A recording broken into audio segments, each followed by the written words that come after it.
My friend asked me a simple question. Pavit, I'm confused whether I should invest in Parag Flexi Cap Fund or I should invest in HDFC Flexi Cap Fund. I have done a very simple thing. To which my answer was, boss, I understand that both have very good rolling returns, close to 23%. But the biggest question mark is the overlap between the funds, which currently stands, as you can see, the overlap between both of these funds stands at 32%. This is the biggest question mark. Why I'm saying so is we'll just try to find out which stocks are they holding common and why you should not be investing in both of these funds if you want diversification.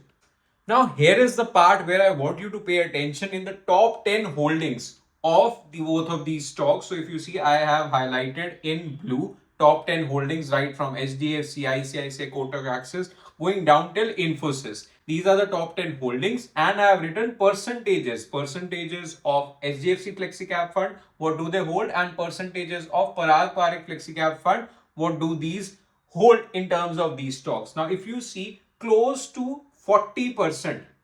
This is close to 40% holding of the HDFC Flexi Cap Fund across these stocks. And if you see these also, this is also close to 40% of its holdings. And of course, there is a long list of stocks which are also common, but I have tried to highlight the top 10 stocks which they hold common, and because of which the diversification between these two funds is not much, and it currently stands at only 32%, which means it is limited diversification and your stocks are more or less overlapping, so you don't have diversification across your portfolio, which suggests that either you pick HDFC Flexi Cap Fund, either you pick Parag Flexi Cap Fund, but keep only one of them in your portfolio. Hope you loved watching. You can of course check out these numbers, brainstorm on why it makes sense, why it doesn't make sense.